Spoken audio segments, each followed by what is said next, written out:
בעצם אנחנו עוברים עכשיו לנושא אחר, שהוא טיפה יותר במעטפת, enabling לתוך העולם של carbon capture ו-utilization, שזה בעצם ניטור ומדידה שנדרשים. אחד הכאבי ראש הכי גדולים בתוך התחום הזה, זה איך אנחנו מודדים את זה, ואיך עושים לזה וריפיקציה, ואני שמח להזמין את אריאלה צ'רני, שהיא ה-COO של אלבו, לספר לנו על הפתרון הבאמת מדהים שלהם.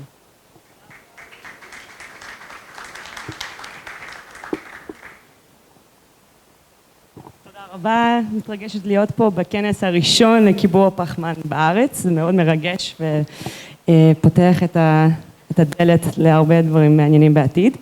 אני עדיין עולה חדשה, אז אני עוברת עכשיו לאנגלית. אז שמי, my name is Ariella, CEO of Albo Climate, and we are scaling up carbon removal by making it easy to monitor carbon sequestration in a number of ecosystems.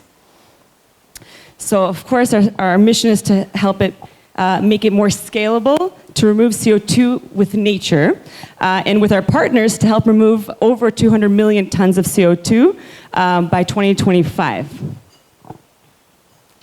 So what's the problem? We all know that nature is really powerful in sequestering CO2, as we've heard from other fantastic companies here. The problem and the bottleneck really is the measurement and monitoring. Currently, it's very unscalable and expensive to monitor CO2 sequestration. Essentially, if you have a forest, you have to manually measure the biomass that's growing and report on the deltas in the biomass changes, and therefore report on the carbon that you've sequestered.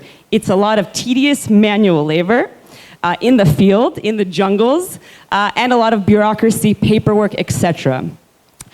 That's just for forestry. In fact, also for agriculture, as we've heard, which is a very powerful carbon sink, the measurements are done manually mostly. This is the standard right now, by taking soil samples of the soil in the field, sending it to labs, and thereby reporting on the deltas in the carbon sequestration. So all this is very unscalable, and currently it's very difficult to launch a nature-based project, be it in forestry, in agriculture, in the future, I hope a lot of blue carbon in the ocean. And this process is holding back this market and keeping us back from using nature as this powerful carbon sink. So Albo's solution is to automate this manual process with remote sensing. Essentially, from space, we can see the carbon removals. How do we do this? We take a lot of satellite data from hyperspectral sensors, from radar. We process this data, and we've developed our own AI algorithms that can quantify to the pixel the amount of carbon that's been sequestered in a particular area.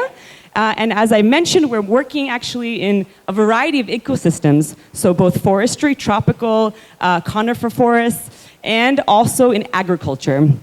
And that's looking at soil organic carbon below the ground. This is a major way to scale up and make it much cheaper and effective to measure the carbon sequestration in ecosystems, which is hugely important both for the landowners who are managing the land and need to report on their removals and can't afford to go and measure manually, and of course for the stakeholders who are investing in carbon removal projects, who can see how much carbon is being removed and have the numbers be delivered in a much more transparent way in near real time.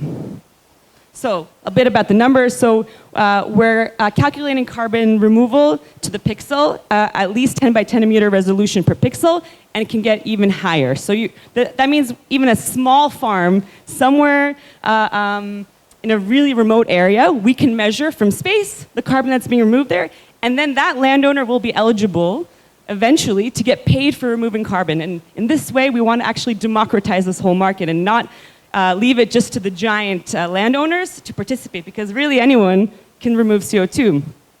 So we can penetrate canopy, we can go underground and see soil organic carbon thanks to the radars, monitor both huge swaths of land and the small ones. It's a hardware-free solution. We do it completely remotely, and it's in near real time and much, much, much cheaper than traditional manual measurement. A bit of a look into our platform. We're making it transparent and visually clear to monitor carbon sequestration. So you have a piece of area. This is in Ecuador in the Andes, actually, where it's very difficult to monitor carbon sequestration. You have low-level forests going up to very high elevation, and it's very difficult to monitor there with monitoring plots. So we've been able to do this remotely to the pixel level, and in this case, this is forest that's very vulnerable to land use changes, where primary forest is converted to agriculture and other uses, and therefore loses its carbon sink potential. So where else are we operating? So Ecuador, as I mentioned, is a big focus point for us, but actually we're also starting a project soon in Peru in the Amazon.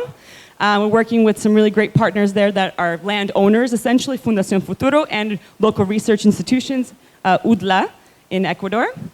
In the United States, we're working with a fellow Israeli startup called Tyrannus, and that's where we're doing our big development for the soil organic carbon remote sensing models, taking thousands of samples from the ground that have already been measured, and using it to train our AI models.